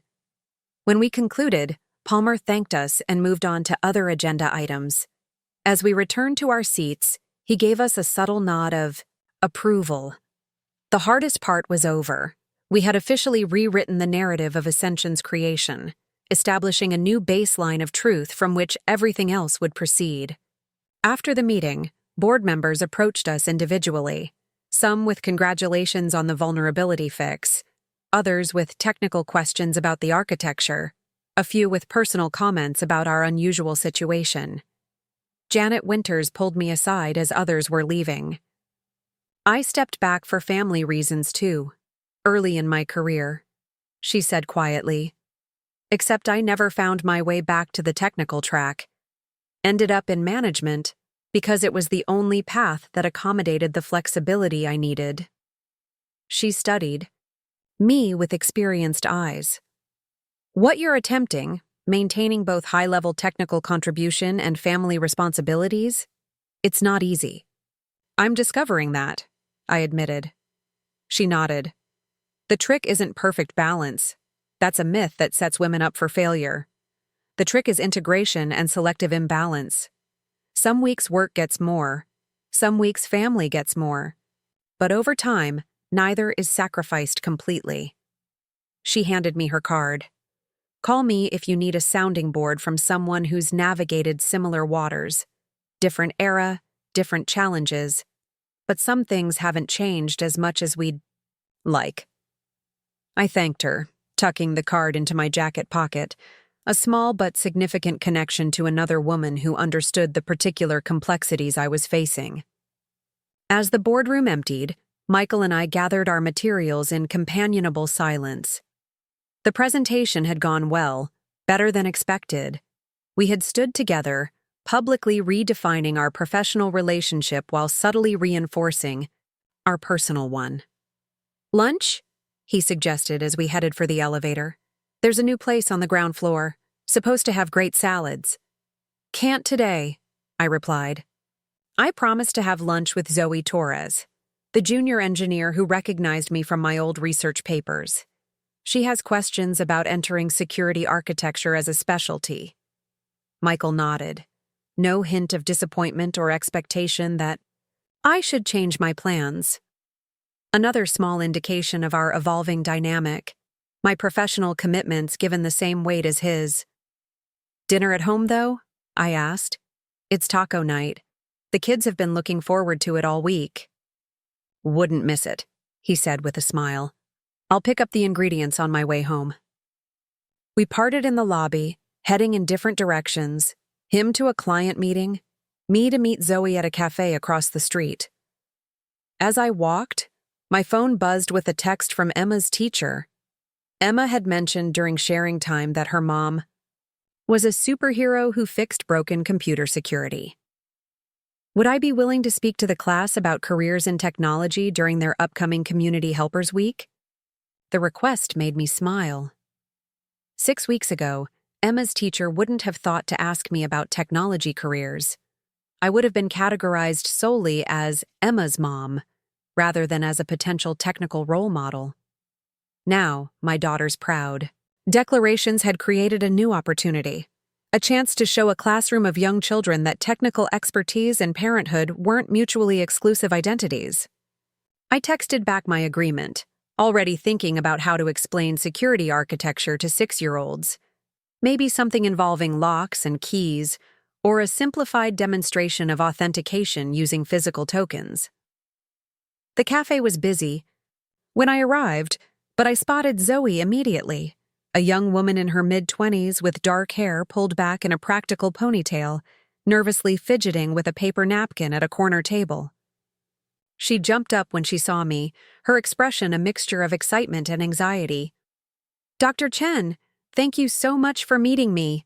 I wasn't sure if you were serious about the coffee invitation." "Please call me Rebecca," I said, setting down my bag and signaling a server. And of course I was serious. Your email meant a lot to me. We ordered herbal tea for me, an elaborate coffee concoction for her, and fell into conversation about her background and aspirations. She had joined Meridian directly from her master's program, drawn by the reputation of the Ascension framework. She was brilliant and enthusiastic, but also clearly navigating the particular challenges of being one of the few women on the technical team. "I keep second-guessing myself in meetings," she admitted. "I'll have an idea, but wait too long to speak up, and then someone else suggests the same thing and gets the credit." I nodded, recognizing the pattern. I used to prepare obsessively before technical discussions, researching every possible counter-argument, having solutions for problems that hadn't even been raised yet. It was exhausting. "Exactly," Zoe exclaimed. "It's like I need to be twice as prepared just to be taken half as seriously." "That pressure doesn't completely disappear," I told her honestly. "But it does get easier when you accumulate a track record of being right. Start documenting your ideas, email them to the team before meetings, create architectural diagrams that clearly show your thinking, build prototypes that demonstrate your approach. Make my contributions undeniable," she summarized. "Precisely." I sipped my tea, considering how to frame the next part. "And find allies, people who will amplify your voice when you speak, who will redirect credit back to you when your ideas are appropriated. I wish I'd been more deliberate about that earlier in my career." Zoe looked at me curiously.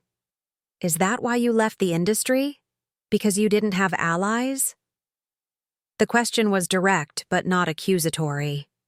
I considered how much of my personal story to share with this young woman who clearly saw me as a mentor figure. "The full story is complicated," I said carefully. "I left primarily for family reasons. My husband and I wanted children, and I was experiencing health issues related to stress. But the transition from active contributor to behind-the-scenes support happened gradually, almost imperceptibly. By the time I realized how completely my professional identity had been subsumed, years had passed." Zoe nodded thoughtfully. "And now you're reclaiming it." "Reclaiming and redefining," I corrected. "I'm not the same architect I was 7 years ago. My priorities, my perspective, even my problem-solving approach have evolved. I'm integrating who I was with who I've become. That's what makes your return so important," Zoe said earnestly. "You're showing that career paths don't have to be linear, that stepping away doesn't have to be permanent, that technical expertise and motherhood aren't mutually exclusive." Her articulation of precisely what I was attempting to demonstrate moved me deeply. I hadn't fully appreciated how my personal journey might resonate with others navigating their own complex paths. "Tell me about your current project," I said, steering the conversation toward concrete technical challenges where I could offer specific guidance. For the next hour, we discussed security architecture approaches, the merits of different authentication, protocols, Strategies for gaining technical credibility in male-dominated environments. As we talked, I found myself energized by her fresh perspective and genuine passion for the field. When we finally parted, Zoe thanked me again for my time. "This meant a lot," she said. "Seeing you in that board meeting today, presenting complex technical concepts with total confidence. It changes what I believe is possible for myself." Her words stayed with me as I returned to the office, a powerful reminder of the ripple effects of visibility. By reclaiming my place at the table, I wasn't just changing my own story. I was potentially changing the stories others told themselves about what was possible. The afternoon passed in a flurry of meetings and code reviews. At 4:30, I closed my laptop and prepared to leave, another adjustment in my new reality. I had arranged my schedule to be home by 5:15 most days, in time to spend quality time with the twins before dinner. This boundary setting had initially raised eyebrows among colleagues accustomed to executives working late, but Palmer had supported my approach, even suggesting other leadership team members might benefit from similar clarity around working hours. As I gathered my things, Michael appeared in my doorway. "Heading home?" I nodded. "Taco assembly awaits. You're still picking up the ingredients?" "Already ordered for pickup," he confirmed. "I'll be about an hour behind you. Need to finish the Singapore documentation."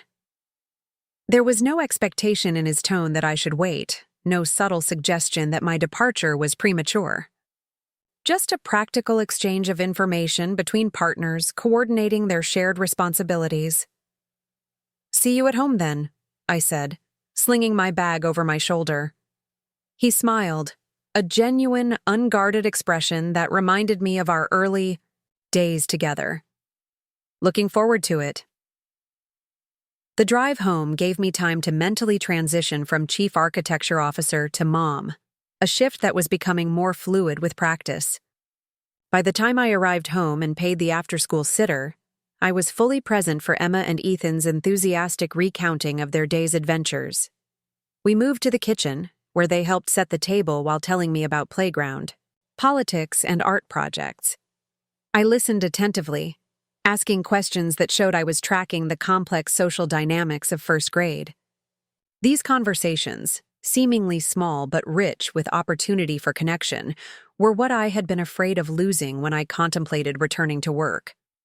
Instead, I found that the limited time actually heightened my engagement, made me more deliberate about being fully present rather than half listening while mentally cataloging household tasks. When Michael arrived with groceries, the kitchen transformed into a bustling taco assembly line. Emma appointed herself quality control specialist, solemnly examining each ingredient before approving it for use. Ethan focused on arranging toppings in perfect symmetrical patterns. Michael and I moved around each other with the coordinated rhythm of long partnership, our professional dynamic of the day seamlessly transitioning to domestic collaboration. As we sat down to eat, Emma looked up from her carefully constructed taco. "Daddy, did Mom fix all the broken computers today?" Michael smiled. "She sure did. She stood in front of a room full of important people and showed them exactly how smart she is." "Did they clap?" Ethan wanted to know. "They don't usually clap in business meetings," I explained, "but they did ask lots of questions and seemed impressed with our answers." "Our answers," Michael emphasized, meeting my eyes across the table. "Mom and Dad working together to solve problems.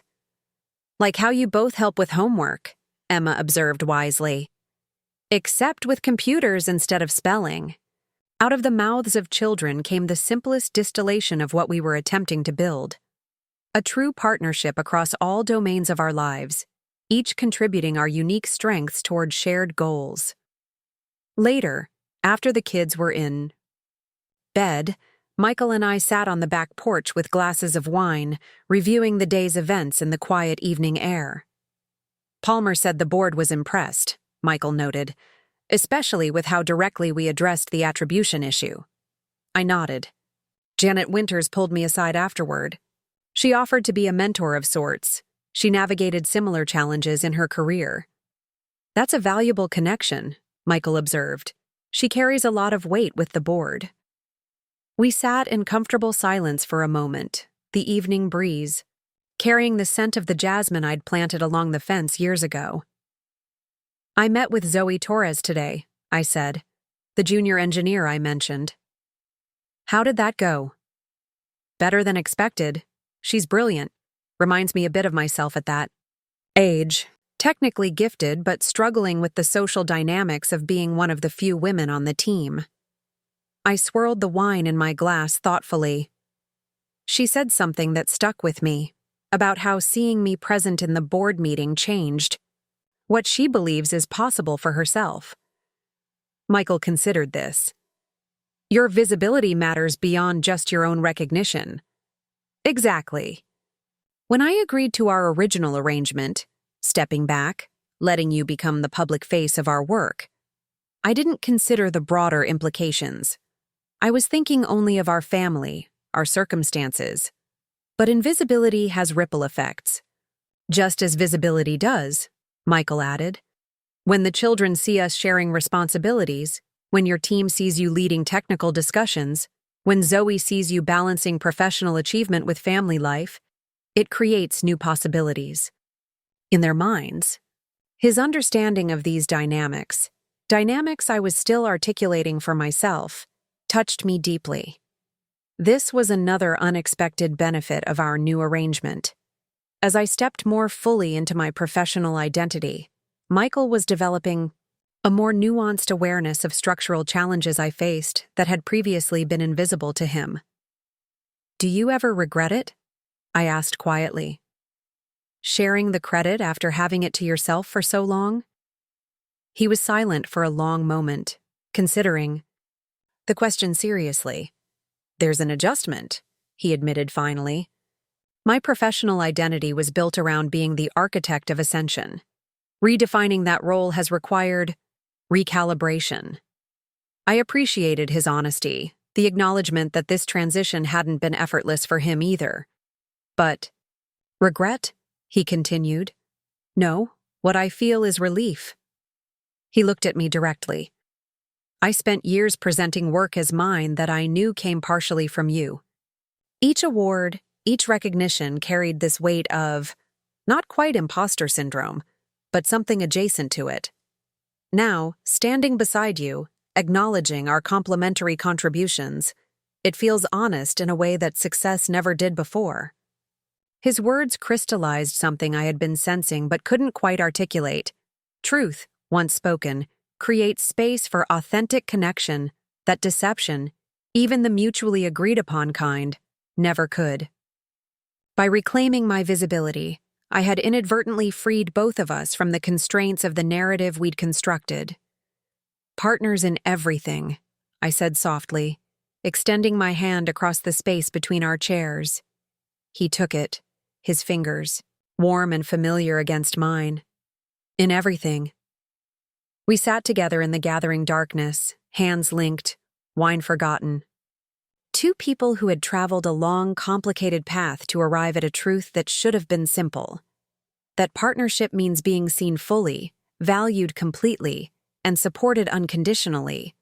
Not just in theory, but in practice. Not just in private, but in public. Not just at home, but in every arena where we engaged with the world. The secret CEO was stepping into the light and bringing her partner with her into a future neither of us could have imagined from the shadows.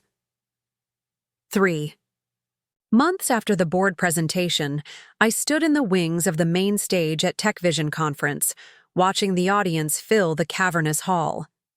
500 seats, all occupied by industry leaders, emerging innovators, and tech journalists eager for the next big revelation.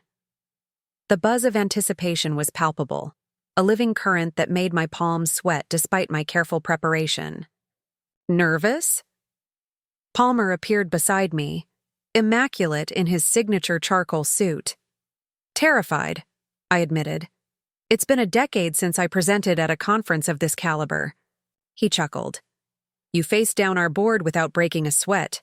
This crowd should be easy by comparison. The board didn't have tech reporters live tweeting my every word, I pointed out, adjusting the cuffs of my blazer. I'd chosen a deep emerald green, bold without being flashy, professional without being severe. The color of growth, of new beginnings. True, Palmer conceded. But they didn't give the board a standing ovation when you were announced as a speaker either. He nodded toward the screen displaying the conference schedule, where my name appeared prominently. Dr. Rebecca Chen, Chief Architecture Officer, Meridian Technologies. Invisible Architecture, the Future of Distributed Security Systems. The title was deliberate, a subtle acknowledgement of my own journey from invisibility to recognition. The irony wasn't lost on the industry insiders who had followed the story of Meridian's secret CEO after a profile in Tech Innovator magazine had broken the unusual circumstances of my appointment. 5 minutes, the stage manager called, making a final check of my microphone pack. Palmer squeezed my shoulder briefly. They're ready to hear what you have to say, Rebecca. They've been waiting for years without knowing it. His words resonated, with a truth that still occasionally caught me by surprise. Since emerging from the shadows of unofficial contribution, I had discovered an audience hungry for the unique perspective I brought. Not just my technical expertise, but the particular insights that came from my unconventional path. The journey of the past 3 months had been exhilarating and exhausting in equal measure. The professional transition had been smoother than anticipated. My technical credibility quickly established through the resolution of the Ascension. Vulnerability and subsequent innovations I'd introduced to the framework. My team had coalesced around me with unexpected speed, especially after I'd instituted weekly architecture reviews that created space for collaborative problem-solving regardless of seniority. The personal adjustments had been more complex. Michael and I continued to recalibrate our relationship daily, negotiating the fluid boundaries between our professional and personal lives. There had been missteps, moments when old patterns reasserted themselves, when I unconsciously deferred to him in meetings, or when he slipped into speaking for both of us in social settings. But each regression was shorter-lived than the last, each course correction more natural. The children had adapted with the resilience unique to the young. After the initial novelty of Mom the Computer Boss wore off, they settled into new routines with remarkable ease. The quality of our time together mattered more than the quantity, I discovered. Being fully present for bedtime stories carried more weight than being physically present, but mentally absent throughout longer stretches. 2 minutes, the stage manager announced. I took a deep breath, centering myself. On my phone, a text appeared from Michael. You've got this. We're all in the 3rd row. Emma says to remember your superhero pose. Attached was a selfie of Michael with the twins, all 3 giving exaggerated thumbs up from their conference seats. Emma had insisted on attending her first professional event after learning that her mother would be teaching a whole room full of computer people. She sat between Michael and my mother, who had flown in for the occasion, wearing a dress she'd selected specifically because it was business professional, like Mommy's. The sight of my family there to support me, not as accessories to my identity, but as active champions of it, steadied me in a way no amount of preparation could have.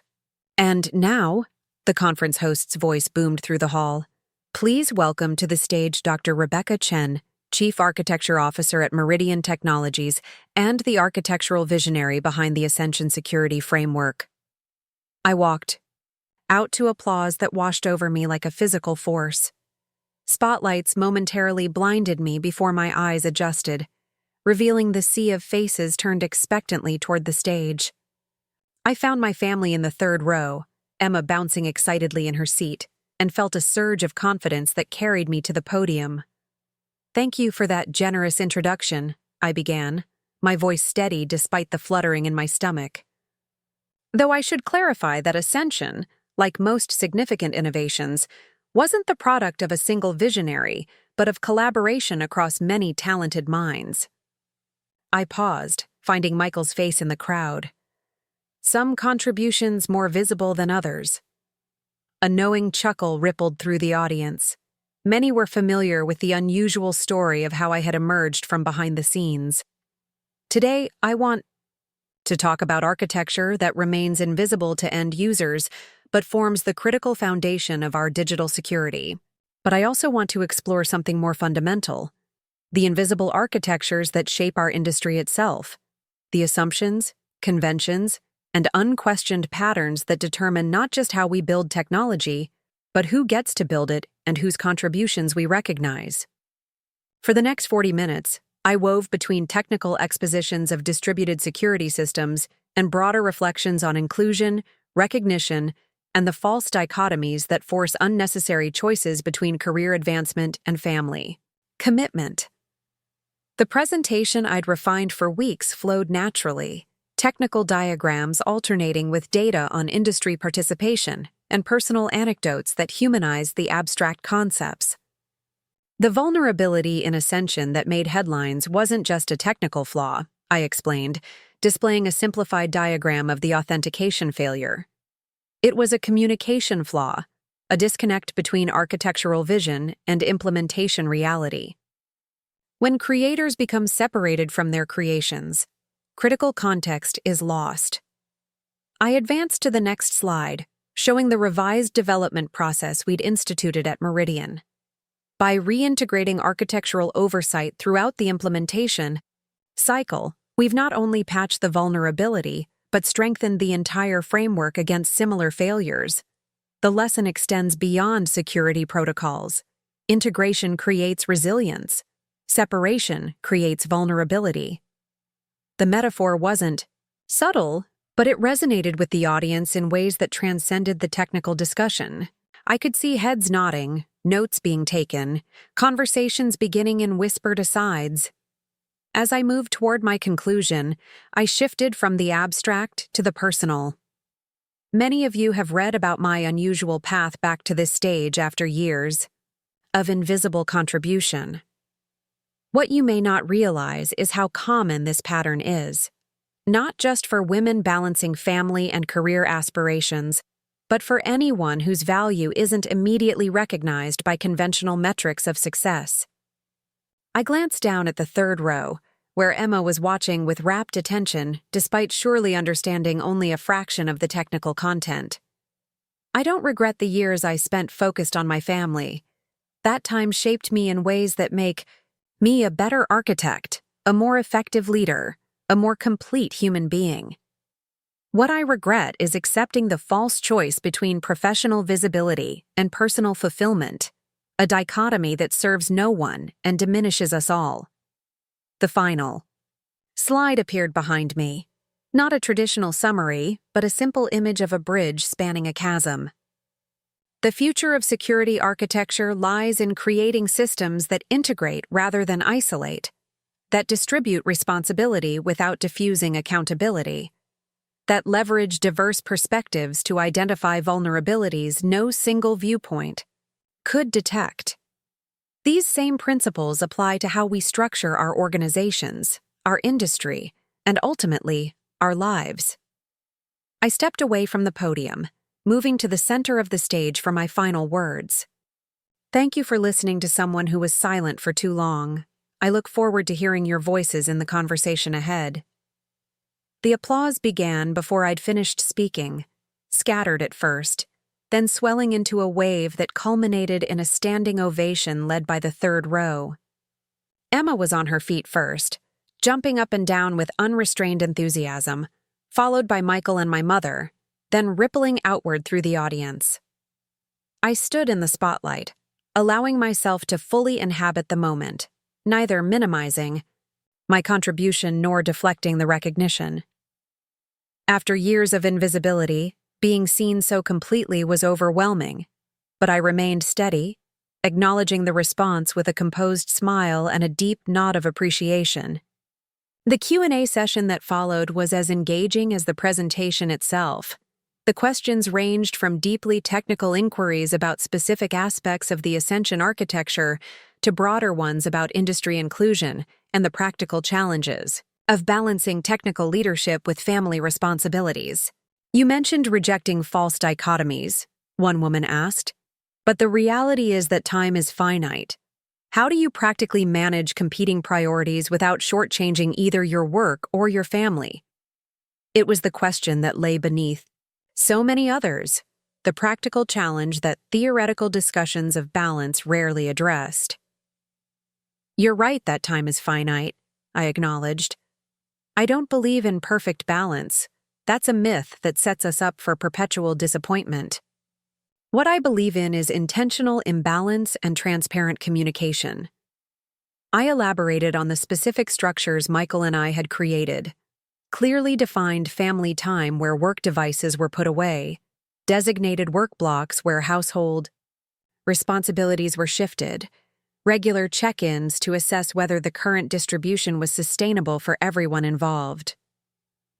The key isn't dividing yourself equally at all times, I concluded.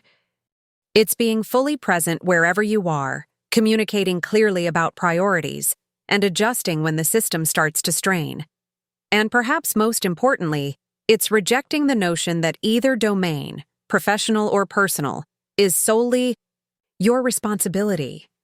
Partnership is essential whether with a spouse, family members, friends, or chosen community. As the session concluded, the moderator announced, "We have time for one final question." A hand shot up in the third row. To my surprise, the moderator nodded at Emma, who stood with the serious determination of a child granted an unexpected privilege.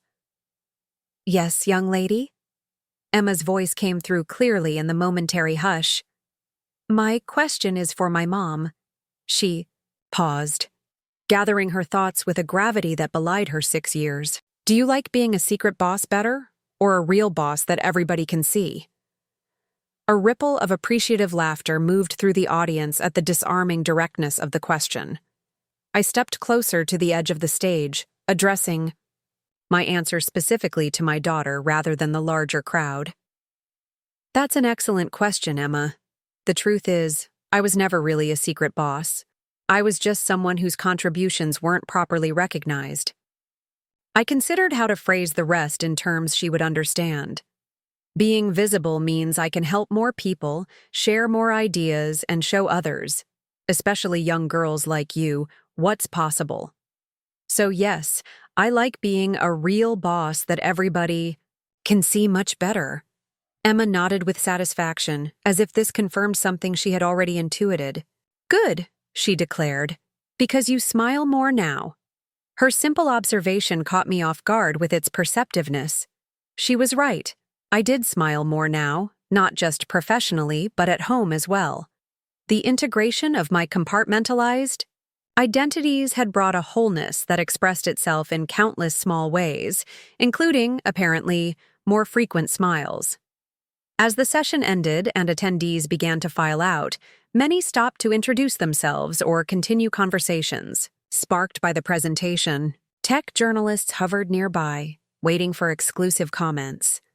Former colleagues emerged from the crowd, reconnecting after years of separation. It took nearly 40 minutes to make my way to where my family waited patiently at the edge of the dispersing audience. Emma launched herself into my arms the moment I reached them. "You were amazing, Mommy. Everyone was listening to you and writing things down." "Thank you, sweetheart," I said, hugging her tightly. "I saw you asking." "Your excellent question. I practiced it with Daddy," she confided. "He said it was a good one." Michael stepped forward, kissing my cheek with genuine pride. "You were brilliant," he said simply. "The technical content was impressive enough, but the way you connected it to the human element, that's what had everyone riveted." My mother, elegant in her 70s with silver hair and penetrating eyes so like my own, embraced me next. "I always knew you'd find your way back," she murmured, "even when you weren't sure yourself." Her words touched something deep within me.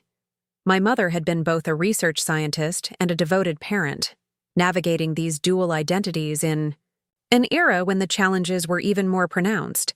She had never pressured me to follow any particular path, but had quietly supported every choice, including my years of stepping back from professional visibility. "Thank you for coming," I said, squeezing her hand. It means everything to have you all here. Dr. Chen? A voice interrupted our family moment. I turned to find Janet Winters, the board member who had offered her mentorship after the presentation 3 months earlier. Remarkable session. You've given this industry much to consider beyond just security protocols. Thank you, I replied, introducing her to my family. Janet has been an incredible supporter since I returned to Meridian. Simply recognizing talent, Janet said with a dismissive wave. Listen, several of us are having dinner tonight to discuss forming a coalition around flexible technical leadership tracks. We'd love to have you join us. I glanced at Michael, a silent question passing between us. We had planned a family celebration dinner, but this invitation represented an important professional opportunity. Michael understood immediately. What time? He asked Janet directly. I was thinking of taking these 2 adventurers to the aquarium this evening, but we could shift plans if needed. His easy adaptation, offering to handle the children's entertainment without hesitation or resentment, was yet another sign of how far we'd come in restructuring our partnership. 8 o'clock, Janet replied, at the Lakeview. Perfect, Michael said before I could respond. We'll hit the aquarium this afternoon, and I'll make sure the kids are settled with my mother by 7:30. She's in town visiting and has been asking for some grandchild time anyway. The seamless coordination, the lack of guilt or apology, on either side, the matter-of-fact rearrangement of responsibilities. This was what true partnership looked like in practice. Not perfect balance, but fluid adaptation to changing priorities, mutual support without scorekeeping. 8 o'clock works wonderfully, I confirmed to Janet. I look forward to the discussion. As she departed with a promise to text the details, I turned back to my family. Are you sure about changing our plans? I asked Michael. The celebration? Dinner was your idea. We'll celebrate all weekend, he replied with a shrug. This opportunity is important. Besides, the kids have been begging to see the new octopus exhibit, and I've been looking for an excuse to go myself. Emma tugged at my hand. Can we still have cake later? You promised cake after your big speech. Absolutely, I assured. Cake is non-negotiable. As we gathered our things and headed toward the exit, a young woman approached hesitantly. I recognized her from the Q&A session. She had asked a technical question about authentication protocols that revealed sophisticated understanding. Dr. Chen? I'm sorry to interrupt your family time, but I just wanted to say... She paused, gathering courage. I've been considering leaving tech. The constant pressure to choose between advancement and balance, the subtle exclusions, the feeling that I'm always proving myself, it's been wearing me down. But your presentation today, seeing how you've created a path that honors both your expertise and your priorities. It's made me reconsider. Her vulnerability touched me deeply. What's your name? I asked. Madeline Ruiz. I'm a security architect at DataSphere. Madeline, the industry needs your perspective, I said, meeting her eyes directly. But you deserve a workplace that values your complete contribution without demanding artificial choices. If you're interested, I'd be happy to connect you with some people who are reimagining what technical leadership can look like. Her expression brightened. I would appreciate that tremendously. I took her card, promising to follow up after the weekend. As she walked away, Emma looked up at me curiously. Mommy, why was that lady sad about computers? The question made me smile despite its complexity. She wasn't sad about computers, sweetheart. She was sad about feeling like she had to choose between things that are all important to her. But sometimes we can find new ways forward that let us keep more of what matters. Emma considered this with the seriousness she brought to all philosophical questions. Like how you can be our mommy and also teach people about computer security. Exactly like that, I confirmed, marveling at her intuitive grasp of the core issue. We made our way through the convention center, stopping occasionally for brief conversations with attendees who wanted to share reactions to the presentation. What struck me most was the diversity of responses. Technical specialists excited about the architectural innovations, managers interested in the collaborative development model, parents grateful for the frank discussion of integration rather than balance. The multifaceted nature of the impact reflected the multifaceted identity I was now embracing publicly. Outside, the afternoon sun bathed the city in golden light. We paused on the convention center steps, deciding on our next move. Aquarium, then ice cream, then home for a quick dinner before Mom's important meeting? Michael proposed, already pulling up the aquarium's hours on his phone. Perfect, I agreed, watching Emma and Ethan's faces light up at the mention of ice cream. You're sure your mother won't mind the last-minute babysitting? Are you kidding? She's been trying to get them alone for a cookie baking session since she arrived. This is playing right into her hands. My mother smiled. I'll join Sarah for the cookie extravaganza if that's all right. Between the two grandmothers, these children will be thoroughly spoiled by bedtime. As we walked toward the parking garage, I felt a profound sense of integration. Not perfect balance, but a harmonious convergence of the many facets of my identity. Professional recognition no longer came at the expense of family connection. Technical contribution no longer required invisibility in other domains. The secret CEO had fully emerged into the light, bringing with her not just architectural innovations, but a new blueprint for navigating the complex intersections of ambition, obligation, and fulfillment. Later that evening, as I sat around a table with Janet Winters and several other industry leaders discussing the formation of what would eventually become the Flexible Technical Leadership Coalition, I found myself sharing not just my technical expertise but the hard-won wisdom of my unconventional path. The greatest vulnerability in our industry isn't technical, I explained. It's structural. The systematic exclusion of diverse perspectives through rigid expectations about what commitment looks like, what leadership requires, whose contributions we value, and how we recognize them. Janet nodded. Which is why what you're doing at Meridian is so significant. You're not just implementing a technical solution, you're modeling an organizational one. And a personal one, added Dr. Faria Singh, CTO of a major healthcare technology firm.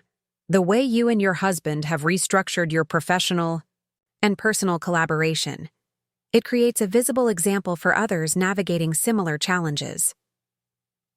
I considered this, thinking of Madeline Ruiz and the countless others facing the same false dichotomies I had once accepted as inevitable. Visibility matters, I acknowledged, not just for individual recognition, but for expanding what others believe is possible.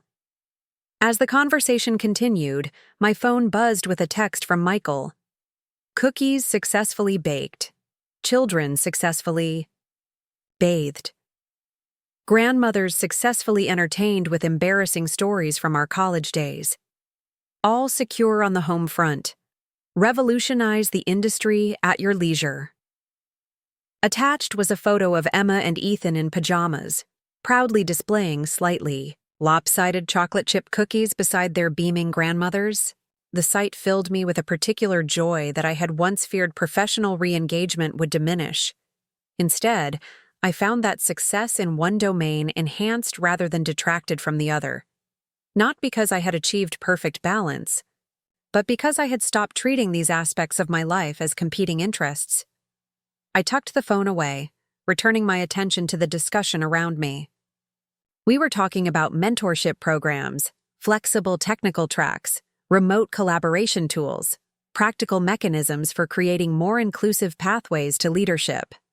My experience bridging the worlds of high-level architecture and family management gave me insights that enriched the conversation in unexpected ways. The key, I suggested, is recognizing that inclusion isn't about lowering standards or making special accommodations. It's about removing artificial barriers that prevent us from accessing the full range of available talent and perspective. The group nodded, Ideas building on ideas as we sketched the outline of an initiative that would eventually spread across multiple companies and influence industry standards. It was exhilarating to be part of something larger than myself, to channel my individual experience toward systemic change. As midnight approached and the gathering wound down, Janet walked me to my car. "You've started something important today," she said, "not just with this coalition, but with your presentation, with the story you're living publicly." "I hope so," I replied, "though I'm still figuring it out day by day, like everyone else." She smiled knowingly. "That's precisely what makes it powerful. You're not presenting a perfect solution, you're demonstrating an honest journey, the messy, imperfect, real-time process of creating integration rather than chasing impossible. Balance." Her words stayed with me during the drive home through quiet streets. The messy, imperfect, real-time process. That was indeed what Michael and I were navigating. Not a neat resolution, but an ongoing evolution, with adjustments and course corrections and occasional missteps along the way. When I arrived home, the house was peaceful, illuminated only by the soft glow of the porch light and a single lamp in the living room. Michael was awake, reading in the armchair by the window. He looked up as I entered, setting aside his book. "Successful revolution?" he asked with a smile. "Promising start," I replied, slipping off my shoes. "We're forming a coalition to develop more flexible technical leadership pathways across the industry. Janet thinks it could influence how companies structure senior technical roles." "Impressive. For a night's work," he observed, though not surprising given who was leading the charge. I settled onto the couch, feeling the day's excitement giving way to satisfied exhaustion. "The kids went down okay?" "Without a hitch. They were worn out from the aquarium adventure and cookie production. Emma made sure to save the biggest one for you. It's wrapped in foil on the counter, labeled 'For Mommy the Boss' in her distinctive spelling." The thought of my daughter's careful labeling brought a fresh wave of emotion. "I saw Madeline Ruiz after the presentation," I told him. "She was considering leaving tech altogether because she couldn't see a path forward that didn't require impossible choices." Michael nodded thoughtfully. "And seeing you changed that calculation for her. Apparently, it's still strange to think that my journey might influence someone else's decisions." "Not strange at all," he countered. "You're making visible what many haven't been able to imagine.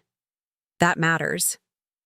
He paused, studying me with the attentiveness that had drawn me to him years ago. "How does it feel, being back on that stage after so long?" I considered the question, searching for words that could capture the complex emotions of the day. "Like coming home to a place I never actually left," I said finally. "Like stepping into a role that was always mine, even when I wasn't claiming it. The secret CEO finally taking her rightful place," he said with a smile. "Not secret anymore," I corrected, returning his smile. "Just seen. Completely and honestly seen." Michael reached across the space between us, taking my hand as he had that night on the back porch when we first began reimagining our partnership. "You always were extraordinary," he said quietly. "I'm just glad everyone else can finally see what I've always known." In that moment, surrounded by the peaceful home we'd built together, my professional identity publicly reclaimed, and my personal connections deeper than ever, I felt a sense of wholeness that transcended conventional notions of balance or success. The journey hadn't been straightforward or perfect. There had been loss and compromise, invisibility and rediscovery, difficult truths and necessary reckonings. But sitting there, hand in hand with the partner who had both contributed to my erasure and supported my emergence, I understood something essential. Visibility wasn't just about external recognition. It was about being fully present in all aspects of your life, refusing artificial compartmentalization, embracing the complex, contradictory wholeness of your identity, and allowing others to see and celebrate that wholeness without apology or diminishment. The secret CEO had stepped into the light, bringing with her not just technical innovations, but a new architecture for living authentically across all domains, visible, valued, and irrevocably herself. Up next, you've got 2 more standout stories right on your screen. If this one hit the mark, you won't want to pass these up. Just click and check them out. And don't forget to subscribe and turn on the notification bell so you don't miss any upload from us.